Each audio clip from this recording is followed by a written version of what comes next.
और देखिए एक बड़ी खबर है, तेहरान की अमेरिका को चुनौती। बड़ी खबर, युद्ध के अंत का फैसला ईरान करेगा।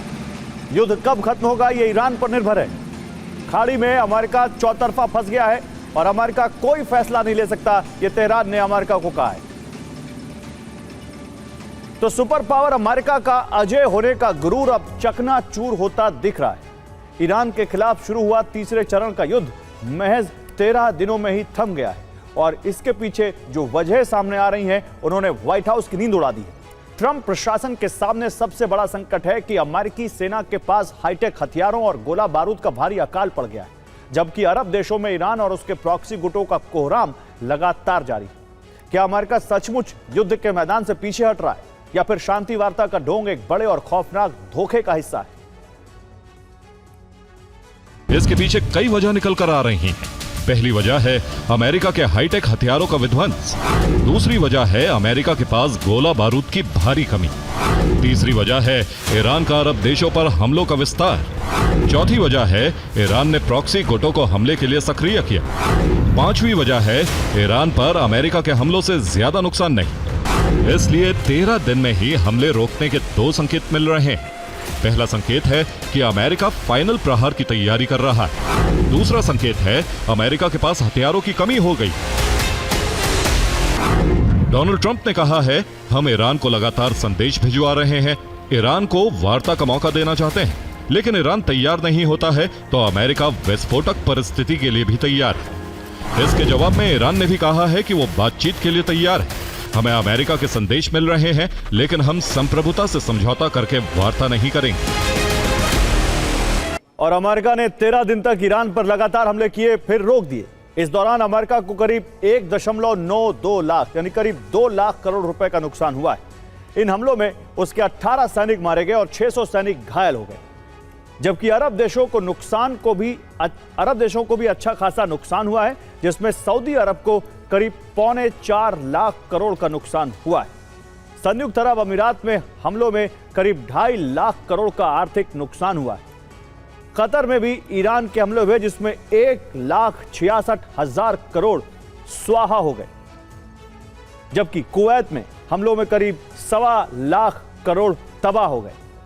बहरीन में 5वीं फ्लीट का हेडक्वार्टर है, जहां हमलों में 66,400 करोड़ का कुल नुकसान हुआ है।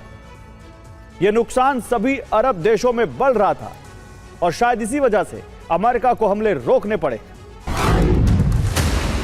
अमेरिका 13 दिन के युद्ध में संभावित लक्ष्य हासिल कर पाया है, लेकिन आगे के 20% लक्ष्य के लिए फिर से हमले किए जा सकते हैं,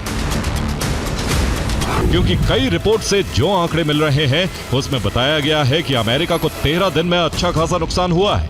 अगर एयर डिफेंस सिस्टम और रडार की बात करें तो नुकसान करीब 62,250 करोड़ रुपए। इसमें 4 पेट्रियट एयर डिफेंस सिस्टम और 6 पेट्रियट रडार ईरान ने तबाह कर दिए। इससे आगे लॉजिस्टिक और सैन्य बुनियादी ढांचे की बात करें तो नुकसान करीब 56,440 करोड़ रुपए, जिसमें गोला बारूद के गोदाम और मिसाइल स्टोरेज शामिल है। इसी तरह विमान, ड्रोन और हेलीकॉप्टर का अनुमान लगाएं तो करीब 29,050 करोड़ रुपए का नुकसान हुआ है, जिसमें F-15 fighter jet, P-8 maritime petrol aircraft, C-17 transport विमान, एरियल रिफ्यूलिंग टैंकर के साथ करीब 17 ड्रोन तबाह हुए, जबकि कमांड और कम्युनिकेशन सेंटर में नुकसान करीब 23,240 करोड़ रुपए, जो अरब देशों में बने नेटवर्क का हिस्सा है। और 4 चरण में अमेरिका ईरान को तबाह कर सकता है। पहले चरण में सुरक्षा चक्र ध्वस्त कर दिया जाएगा, जिसमें कमांड एंड कंट्रोल रणनीति अपनाई जाएगी। हमले से रडार सिस्टम को अंधा कर दिया जाएगा। फिर S-300 सिस्टम को ध्वस्त किया जाएगा, जबकि दूसरे चरण में परमाणु और मिसाइल ठिकाने तबाह किए जा सकते हैं। इसके लिए मिसाइल सिटी और ड्रोन सेंटर पर हमले किए जाएंगे। B-2 स्पिरिट और B-21 बॉम्बर्स का इस्तेमाल होगा। बंकर बस्टर और टोमाहॉक मिसाइलें वॉर रेडी की जा रही हैं। तीसरे चरण में एनर्जी इंफ्रा पर हमला किया जा सकता है। इसके जरिए खर्ग आइलैंड पर तबाही मचाई जाएगी। रिफाइनरियों पर हमले और टारगेट पर नेवल फोर्स है, जिसके जरिए हॉर्मुज में नाकाबंदी हटाने की तैयारी। चौथा और फाइनल चरण साइबर और इलेक्ट्रॉनिक युद्ध का हो सकता है।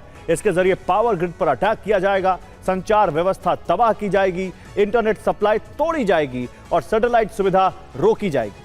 इतनी तबाही के बाद जनता खुद ब खुद ईरान में तख्ता पलट कर सकती है। लेकिन इसके लिए इजराइल और अमेरिका में सहमति होनी जरूरी है। बेंजामिन चाहते हैं कि अमेरिका के साथ वो भी हमले में शामिल है। साथ ही परमाणु ठिकानों को ध्वस्त करने के लिए स्पेशल ऑपरेशन चलाया जाए और ऐसा तुरंत होना चाहिए।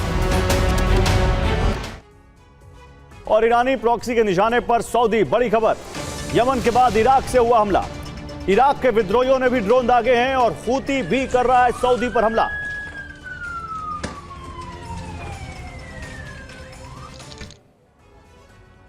तो अमेरिका ने ईरान पर हमले रोके तो ईरान ने भी जवाबी प्रहार रोक दिया है। लेकिन इस बीच वॉर का एक नया फ्रंट खुलना निश्चित माना जा रहा है।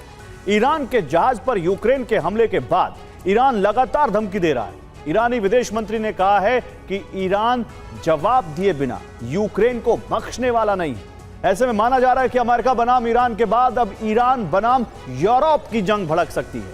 अमेरिका में ज़ेलेंस्की और इजरायली पीएम नेतन्याहू ट्रंप से मिलने वाले। ऐसे में माना जा रहा है कि शायद ईरान को चौतरफा घेरने की एक बड़ी रणनीति फाइनल होने जा रही है।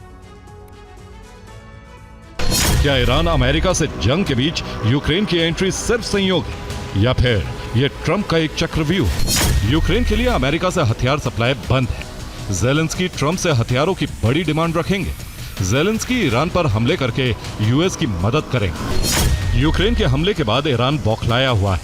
ईरान से यूक्रेन के लिए हमले की धमकी आ चुकी है। ईरान ने यूक्रेन को मुंह तोड़ जवाब देने की धमकी दी। यूरोप अमेरिका ईरान की जंग से अब तक दूर है। नाटो समिट में ट्रंप ने यूरोप से दूरी और बढ़ा ली। यूरोप 13 दिनों की जंग के दौरान न्यूट्रल बना रहा। ईरानी विदेश मंत्री अब्बास अरागची ने कहा है कि ज़ेलेंस्की ने ईरान के एक कमर्शियल जहाज पर हमला किया, जिसमें एक नाविक की मौत हो गई। यह इजराइल के कहने पर किया गया यूएन चार्टर का खुला उल्लंघन था, ताकि यूरोप को अपनी लड़ाई में घसीटा जा सके। और ईरान के पास ऐसे कई हथियार हैं जिससे यूक्रेन के किसी भी शहर को तबाह किया जा सकता है। खुर्रम शहर 4 ईरान की सबसे आधुनिक और घातक मिसाइल है। इसकी रेंज 2000 किलोमीटर है और यह यूक्रेन के हर शहर को टारगेट कर सकती है। ईरान दावा करता है कि मिसाइल 2 टन वजनी वॉरहेड ले जा सकती है। क्लस्टर वॉरहेड से हमला हुआ तो यूक्रेन में भारी तबाही हो सकती है। ईरान की सेजिल मिसाइल की रेंज भी 2000 किलोमीटर है। यह 700 किलो विस्फोटक से धमाका करती है। इसकी रफ्तार बेहद तेज है और कुछ ही मिनटों में ईरान से यूक्रेन तक पहुंच सकती है। इमाद की मिसाइल की रेंज 1950 किलोमीटर है, लेकिन इसे कैस्पियन से लॉन्च किया गया तो यह 750 किलो के विस्फोटक से यूक्रेनी शहरों में धमाका कर सकती है। ईरान के पास शाहिद 136 जैसा ड्रोन है जिसकी रेंज 2500 किलोमीटर है। यह 40 किलो के विस्फोटक का धमाका करता है और इसकी रफ्तार 180 किलोमीटर प्रति घंटा है। ईरान के पास कई लॉन्ग रेंज ड्रोन है, अर्श-2, मुआज़र 10 और मुआज़र 6। इन तीनों ड्रोन की रेंज 2000 से 2500 किलोमीटर तक है और ईरान चाहे तो यूक्रेन में ड्रोन हमले करके भारी तबाही मचा सकता है। इजराइल पर हमला करके ईरान इन ड्रोन्स की टेस्टिंग बहुत पहले कर चुका है। ओमान की खाड़ी के पास अमेरिका की नाकाबंदी। कैस्पियन के बंदरगाहों पर यूक्रेन हमले करने लगेगा। कैस्पियन रूट पर ईरानी जहाज निशाना बनने लगेंगे। कीव में तबाही से यूरोपीय देश भड़क उठेंगे। फ्रांस, जर्मनी जैसे देशों का एक्शन शुरू हो सकता है। नाटो के कई देश ईरान के खिलाफ हो जाएंगे। और कैस्पियन सागर में बंदर अंजाली पोर्ट ईरान का सबसे प्रमुख बंदरगाह है। इस बंदरगाह पर भी IRGC की नौसेना की तैनाती है। यहां मिसाइल दागने वाले युद्धपोत तैनात रहते हैं। यही बंदरगाह यूक्रेन पर हमले का केंद्र बन सकता है। कैस्पियन सागर में IRGC का जिबाकिनर बेस भी है, जहां सेना की भारी तैनाती है। जिबाकिनर बेस पर मिसाइल लॉन्चर्स की तैनाती है और यहां से यूक्रेन पर हमले किए जा सकते हैं। दावा किया जा रहा है कि यहीं से यूक्रेन पर हमले की तैयारी चल रही है। ईरान यहां मिसाइल लॉन्च की तैयारी कर रहा है। कैस्पियन सागर में ईरान का 13% जल क्षेत्र पर अधिकार है। ईरान के साथ कैस्पियन की 724 किलोमीटर लंबी तटरेखा है, इसलिए कैस्पियन से यूक्रेन पर हमले हो सकते हैं। यूक्रेन फिर इस क्षेत्र में जवाबी हमले कर सकता है। और अमेरिका ईरान की जंग में अमेरिका का बारूद जला। अरब में अमेरिकी इंफ्रास्ट्रक्चर को नुकसान पहुंचा, लेकिन इस जंग की आग अमेरिकी जमीन तक नहीं पहुंची। अमेरिका इस नुकसान की भरपाई कुछ वर्षों में कर भी लेगा, लेकिन जो आग अरब में अमेरिका ने लगाई है वो ना तो बुझेगी और ना ही इसकी भरपाई वर्षों तक हो पाएगी। उल्टा इस मोर्चे पर ईरान के क्रोध ने उस बारूद को भी सुलगा दिया है जो धीरे धीरे पूरी दुनिया को आर्थिक तबाही के मुहाने पर लाकर खड़ा कर देगा। ये बारूद है ईरान के प्रॉक्सी संगठन जो अरब से अमेरिका को बाहर निकालने और अरब देशों को ईरान के सामने घुटने टेकने पर मजबूर करने के मिशन पर आगे बढ़ रहे हैं। रिमोट ईरान के पास, प्रॉक्सी के जरिए विनाश। एक तरफ यमन के हूती लड़ाकों ने मोर्चा संभाल लिया है, तो दूसरी तरफ इराक के विद्रोहियों ने अरब को बारूद के ढेर में तब्दील करने की तैयारी कर ली है। हूती के हमले के बाद बाब अल मंदेब स्ट्रेट से गुजरने वाले जहाजों की संख्या सबसे निचले स्तर पर पहुंच गई है। रविवार को इस स्ट्रेट से सिर्फ 11 कार्गो जहाज ही गुजरे। दरअसल जिस अरामको तेल रिफाइनरी पर हूती विद्रोहियों ने हमला किया है वो सऊदी अरब के अर्थतंत्र की रीढ़ है। यह रिफाइनरी न सिर्फ अरब की बल्कि दुनिया की सबसे बड़ी तेल रिफाइनरियों में से एक है, जो एक बड़े क्षेत्र में कई हिस्सों में फैली हुई है। अत्याधुनिक इंजीनियरिंग वाले मॉडल में इस रिफाइनरी का मुख्य हिस्सा बीच में है, जो इस हमले में सुरक्षित होने का दावा है, जबकि एक बड़े क्षेत्र में भंडारण टैंक बनाए गए हैं जिनसे धुआं उठते हुए देखा गया है। दावा यह है कि इस रिफाइनरी की मुख्य पाइपलाइन वाले क्षेत्र के ऊपर भी धुएं का गुबार उठ रहा है, जबकि कॉमन यूटिलिटी एरिया अब भी सुरक्षित दिख रहा है और निर्यात जेटी वाला क्षेत्र भी सुरक्षित बताया जा रहा है। लेकिन दावा है कि इस हमले में तेल उत्पादन पर थोड़ा असर पड़ा है। जो क्षेत्र क्षतिग्रस्त हुए हैं वहां मरम्मत करना अभी जोखिम भरा है, जिससे पता चलता है कि ऑयल प्रोसेसिंग अब लंबे समय तक रुक सकती है। इसी व्यू रचना के तहत ईरान ने हॉर्मुज को डेथ कॉरिडोर बना दिया। हॉर्मुज की आउटबाउंड लाइन पर समुद्री माइंस बिछाई और अब विभाजन रेखा से इनबाउंड लाइन तक अंडर वाटर माइन का विस्तार कर दिया।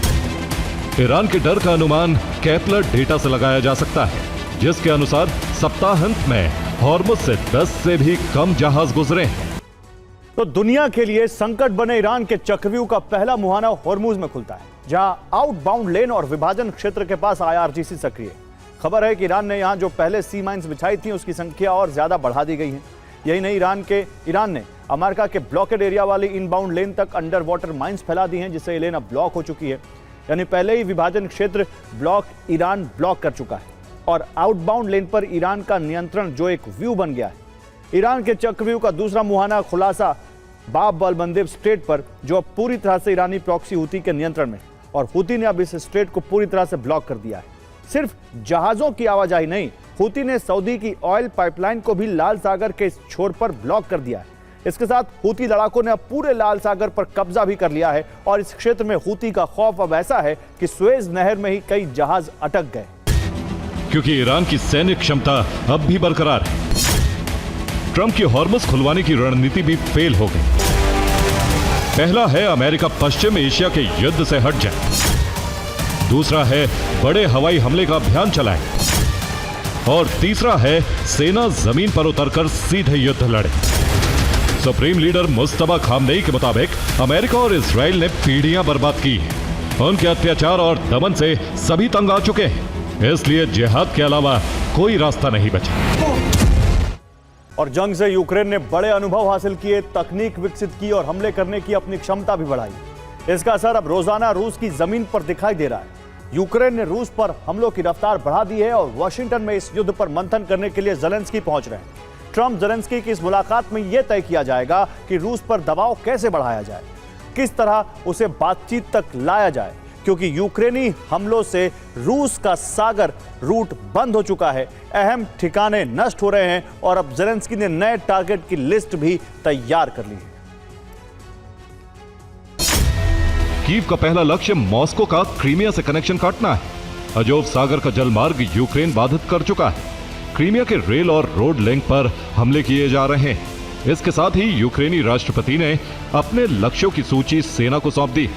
रूस के हमलों की रेंज 3000 किलोमीटर से ज्यादा हो गई है। अब इतनी दूरी तक के तेल ठिकाने, रिफाइनरियां, सबको टारगेट किया जाएगा। यूक्रेन के online retail giant wild berries जैसे हमले दूसरी कंपनियों पर भी किए जाएंगे। 18 जुलाई को यूक्रेन ने कमर्शियल जहाज MV अमोर्फी पर हमला किया था। इसमें एक भारतीय नाविक की मौत हो गई थी। भारत के विदेश मंत्रालय ने इस मामले में यूक्रेन के राजदूत अलेक्जेंडर पॉलिश्चुक को तलब किया। भारत ने कहा है कि व्यावसायिक जहाजों को निशाना बनाए जाने पर भारत चिंतित है। ट्रंप ज़ेलेंस्की के साथ ताजा घटनाक्रम पर चर्चा करेंगे। बातचीत शुरू कराने के लिए रूस पर हवाई हमले रोकने का प्रस्ताव रखा जा सकता है। रूस से कहा जा सकता है कि अगर बातचीत शुरू होती है तो उसके ऊर्जा केंद्रों पर ड्रोन हमले रोक दिए जाएंगे। और क्रेमलिन ने नए टारगेट फिक्स कर लिए हैं, जिसके बाद ताबड़तोड़ हमले किए जा रहे हैं। मॉस्को से उठी तबाही की आंधी अब सीधे पश्चिमी ताकतों को टारगेट करने के लिए आगे बढ़ रही है। सवाल उठ रहा है कि आप पुतिन का यह प्रतिशोध यूरोप को तीसरे विश्व युद्ध के मुहाने पर लाकर खड़ा कर चुका है। क्योंकि यूक्रेन के बाद नए टारगेट पर रोमानिया और पूरा नाटो गठबंधन है, जिसमें कई देश आ सकते हैं। और अमेरिका ने ईरान पर हमले रोक दिए। रिपोर्ट्स में दावा है कि ऐसा इसलिए हुआ क्योंकि अमेरिका के पास हथियारों की भारी कमी हो गई है। लेकिन इस बीच ट्रंप ने ट्रुथ सोशल पर एआई से बनी तस्वीरें पोस्ट कर दी। पोस्ट के जरिए ट्रंप ईरान पर अमेरिका की जीत दिखाने की कोशिश कर रहे हैं। ट्रंप ने पोस्ट से ईरान को चेतावनी दी, भविष्य में बहुत बड़े हमले का संकेत दिया, ईरान के तेल व्यापार को खत्म करने की धमकी दी।